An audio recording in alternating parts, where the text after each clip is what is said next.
दोस्तों नमस्कार।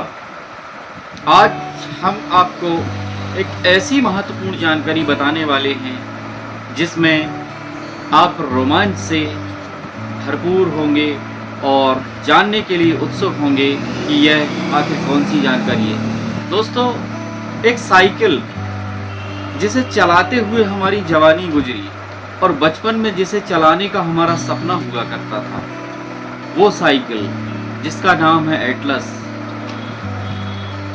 उस नाम को याद करके हमारा बचपना याद आ जाता है। जब हम बचपन के अपने दौर में थे तो उस साइकिल को चलाते हुए हम फर्राटे भरा करते थे और इस गली से उस गली खूब दौड़ा करते थे।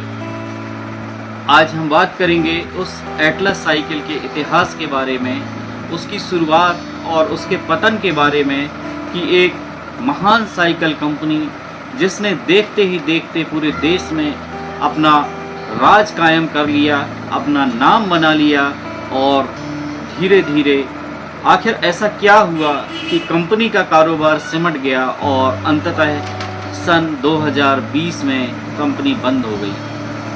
तो हम शुरुआत करते हैं इस वीडियो का।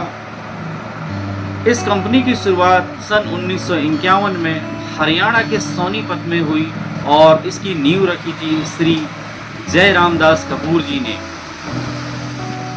यह कंपनी उन्होंने अपने जुनून और अपने सोच के बल पे शुरू करी और एक टीन शेड से उन्होंने इस कंपनी की शुरुआत करी और देखते ही देखते 12 महीनों के अंदर यह कंपनी एक 25 एकड़ के फैक्ट्री और प्लांट में तब्दील हो गई।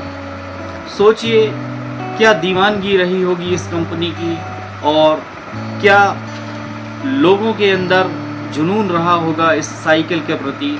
चूँकि एटलस कंपनी शुरुआत से ही एक मजबूत और किफ़ायती साइकिल के रूप में जानी जाती थी और इसी कारण हर भारतीय के दिलों में यह राज करने लगी।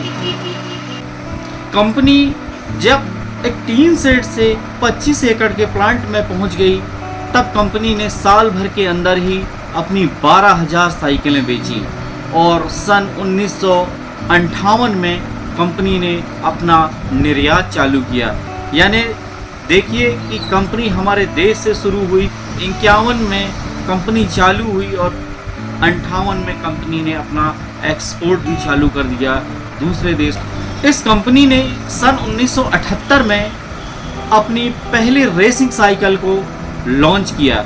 इस रेसिंग साइकिल की दीवानगी इस कदर परवान चढ़ी कि सन 2004 के एशियन गेम्स में कंपनी को बहुत बड़ा ऑफर मिला और इस कंपनी ने अपने 2004 के एशियन गेम्स में अपनी कंपनी एटलस के नाम से जो साइकिल बनाती थी, उस एटलस साइकिलों को उन्होंने एशियन गेम्स में सप्लाई करी और इस कदर इस साइकिल की दीवानगी लोगों में थी कि जब साइकिल खरीदने लोग जाते थे तो सिर्फ एटलस ही मांगते थे।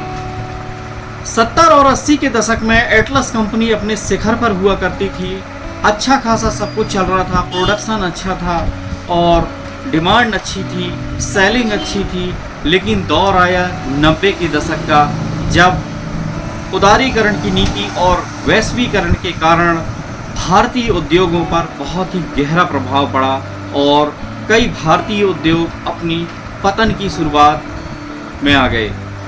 दौर था जब हमारे देश में चीनी कंपनियों का आगमन शुरू हुआ और उसी समय चीनी कंपनियों की सस्ती साइकिलें और सस्ते कलपुर्जे हमारे भारतीय बाज़ारों में आ गए। इस कारण धीरे धीरे एटलस कंपनी के काम करने पड़ते थे, अपने घर भी चलाना पड़ता था, तो काफ़ी समस्याग्रस्त हुआ करता था उस समय का जीवन। और जब उस दौर में चीनी कंपनियों ने अपनी सस्ती साइकिलें उतार दी बाज़ार में, तो लोग उस सस्ते के चक्कर में एटलस से मोह भंग करते हुए और चीनी कंपनियों की तरफ दौड़ने लगे और चीनी साइकिलें खरीदने लगे। यह वो दौर था जब एटलस कंपनी का अवसान शुरू हुआ और धीरे धीरे इसका प्रोडक्शन कम हुआ, मांग कम हुई और बीच बीच में ये खबरें आती रहीं कि इनके जो प्रबंध निदेशक और कंपनी के बड़े बड़े अधिकारी और इनके वर्करों के बीच मनमुटाव और इनके तालमेल न होने के कारण कंपनी को बहुत सारा नुकसान उठाना पड़ा। और कंपनी ने बार बार उठने की कोशिश की, बहुत सारे सोर्सेस से पूंजी को जुटाया और कई बार उठने की कोशिश की, लेकिन धीरे धीरे कुछ ऐसा हुआ और कंपनी की नीति कुछ ऐसी रही कि कंपनी उठ ना पाई। और 1951 में शुरू होने वाली एटलस कंपनी 3 जून 2020 को अंततः बंद करनी पड़ी। और इसका अंतिम जो फैक्ट्री थी साहिबाबाद में थी और उस फैक्ट्री को बंद कर दिया गया। और इसी के साथ ही एक महान कंपनी जो हर भारतीयों के दिल में राज करती थी, उस कंपनी का अवसान हो गया और उस कंपनी ने अपना कारोबार समेटकर कंपनी को बंद करने की घोषणा की। दोस्तों, उम्मीद करता हूँ एटलस साइकिल के इतिहास के बारे में आपको ये वीडियो पसंद आया होगा। और यदि वीडियो पसंद आया हो तो चैनल को लाइक करें और सब्सक्राइब ज़रूर करें और कमेंट में बताएं कि वीडियो कैसा लगा और अगला वीडियो आप किस विषय पर चाहते हैं, यह ज़रूर बताएं। जय हिंद।